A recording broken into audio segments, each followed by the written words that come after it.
there's a lot of positive things in Battlefield 6 right now, and of course, with positives, there are also negatives. While I'm enjoying this game a lot and I genuinely do like to log on and just play a couple of matches, there are certainly things that I do think Battlefield 6 needs to improve moving forward so that this game actually does feel more fun and more enjoyable for the vast majority of players. I do want to highlight some of the things that I do think Battlefield 6 is missing or should be improving on moving on from Season 1 into the next couple of updates so that we can get a well-rounded experience that makes the game better. So before we do that, be sure to leave a like, subscribe, and turn on notifications set to all so you don't miss out on any of the Battlefield 6 content here on the channel, and let's just dive right on into it.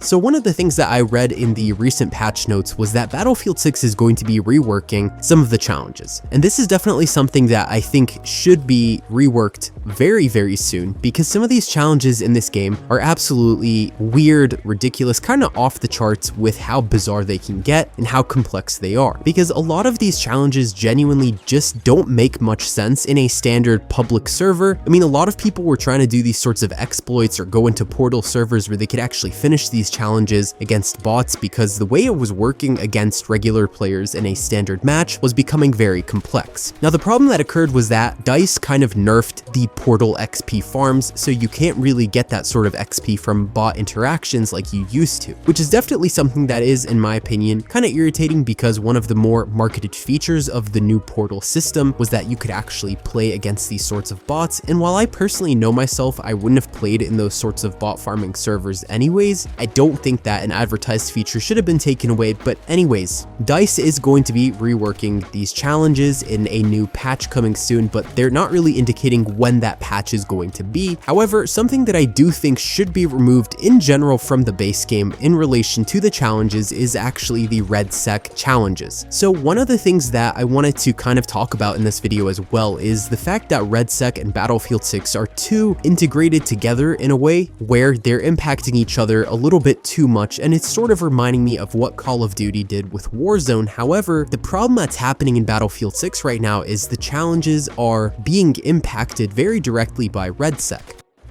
So one of the things that happened when the RedSack game launched was that many of the challenges were related to RedSack for people who owned the base Battlefield 6 game, and you can re-roll the challenges. You've got a limited number of re-rolls, but when you re-rolled, some people were only getting RedSack challenges over and over. Now they changed it so that if you own Battlefield 6 and you're in the base game, that you're not going to get a RedSack challenge when you re-roll, supposedly, but the problem is the fact that those RedSack challenges are impacting the base game in the first place. I think personally that they should have taken a sort of different approach to this, where you load into the base game separate from RedSack, and that in RedSack your challenges are RedSack, and in the base game your challenges are for the base game. Because another problem is that the weekly bonus mission is RedSack related sometimes, and you cannot re-roll that. So I don't think that Battlefield 6 players should be impacted by a free-to-play mode that many of them maybe don't want to play. But another major issue in relation to this is also the UI. So one of the problems that I personally had when I loaded into Battlefield 6 for the first time was how confusing the UI is. The UI is probably one of the worst I've dealt with in a AAA FPS game recently, and I'm not really sure necessarily what's with this trend of a lot of these sorts of games trying to do this. People are calling it Hulu or Netflix style of UI, which is, I guess, the best way to describe what it looks like. I feel like it's making things unnecessarily complicated. I mean, maybe it looks good in a concept for a portfolio project, but in application in a video game, it definitely doesn't work. And honestly, I do think it's hindering the experience of actually being able to find what you want to find, to peruse through all these different menus and tabs and things like that. In some of the older Battlefield games, it was a lot simpler to navigate through the UI, and it was more intuitive and it made more sense. But the way it looks in Battlefield 6 right now is really confusing. There's too many things to scroll through and swipe through, and things inevitably end up getting hidden, so you may not be able to find the things that you're actually trying to look for. Which I think, in my opinion, what's missing from Battlefield 6 is a good UI that actually visually makes sense and is accessible and easy to use for most players. Right now, it's just too confusing the way it's been set up.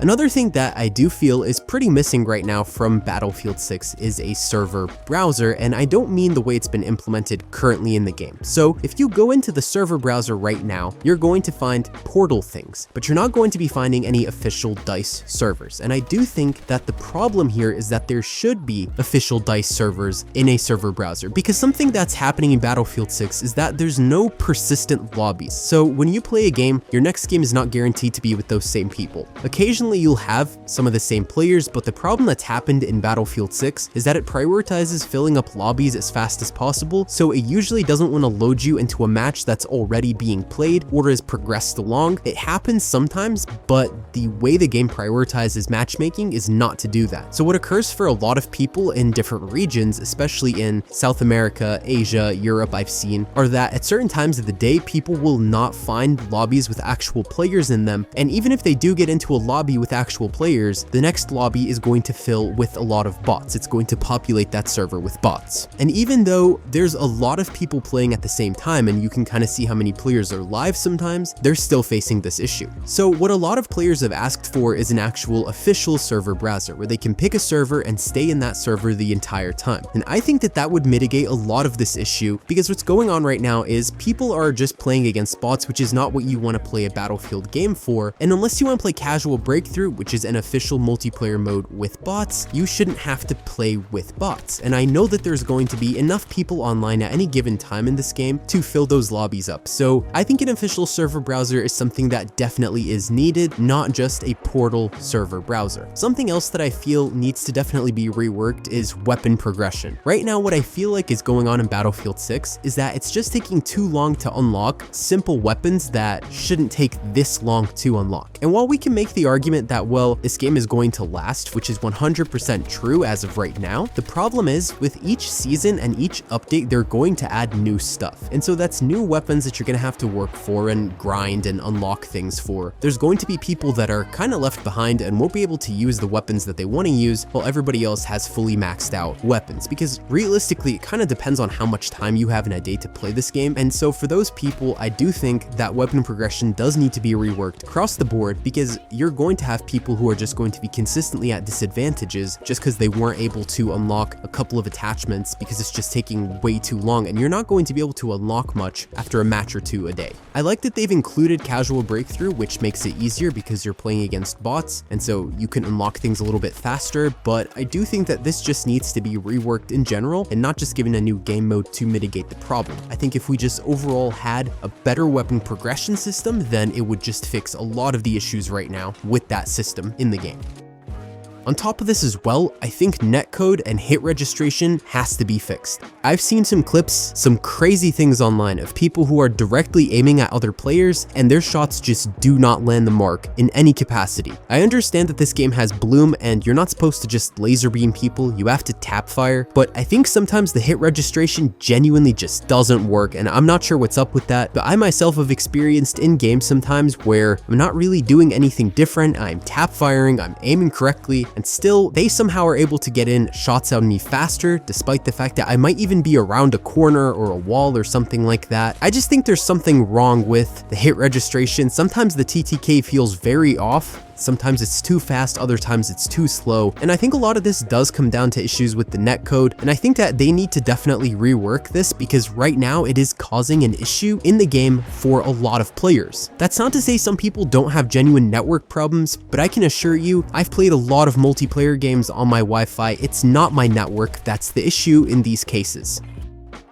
So one of the things that I remember in the early days before the launch of Battlefield 6 that was talked about was the way they were doing aim assist. Now obviously aim assist has been pretty controversial in a lot of FPS games, especially when we're talking about the sort of debate between mouse and keyboard and controller competing, and Call of Duty for instance has been kind of at the forefront of this problem because of the amount of actual aim assist in that game. The rotational aim assist, snap, zoom, these sorts of kind of terms have been thrown around a lot, and even personally as a mouse and keyboard player, I've also tried controller. I do both in Battlefield 6, and I find that the mouse and keyboard experience is much better in Battlefield 6 than it has been in Call of Duty Black Ops 7's beta, for instance. But in any case, one of the things that they kind of talked about a lot when it comes to Battlefield 6 is the fact that they're making the aim assist significantly less and putting more human input into it so that you feel like you've earned what you're doing. So what it turns out is that there was rotational aim assist that was pretty strong. So something that the devs have said is that they're going to revert the aim assist back to what it was in the open beta. I think that that would definitely be something more of a welcome change, because the aim assist is actually pretty strong compared to what I had assumed it would be, even as somebody that personally has played with both inputs, mouse and keyboard and controller. When I was playing on my PlayStation 5, I noticed that the aim assist was much stronger than I had been anticipating. So it does look like this is going to be affected. Now obviously there's a bit of a debate between people on this sort of topic, but in any case, I guess DICE felt that it does need to be fixed because it was just too strong. Now obviously I've talked about this a lot, so I'm not going to repeat it in this video, but map sizes, people have recently compared the map sizes of Battlefield 6 to previous Battlefield titles, and they genuinely are smaller this time around, much smaller in fact. So I do think that something that should be done is that the Battle Royale map gets added into the base game as a large-scale conquest map, because that would definitely mitigate that problem a lot, and we need more larger maps. Right now these maps are not large. But yeah, there's a lot of positives in this game, but obviously there's going to be negatives no matter what, and I kind of just wanted to highlight what I think was missing from Battlefield 6 and what could be improved upon in this video. So let me know what you guys think in the comments below, how you're feeling about Battlefield 6, if there's anything else that you think is kind of missing from the game or that you would like to see being added, removed, changed, those sorts of things. Do drop a comment below. Leave a like, share, subscribe, and turn on notifications set to all so you don't miss out on another upload. And that's all for today, folks.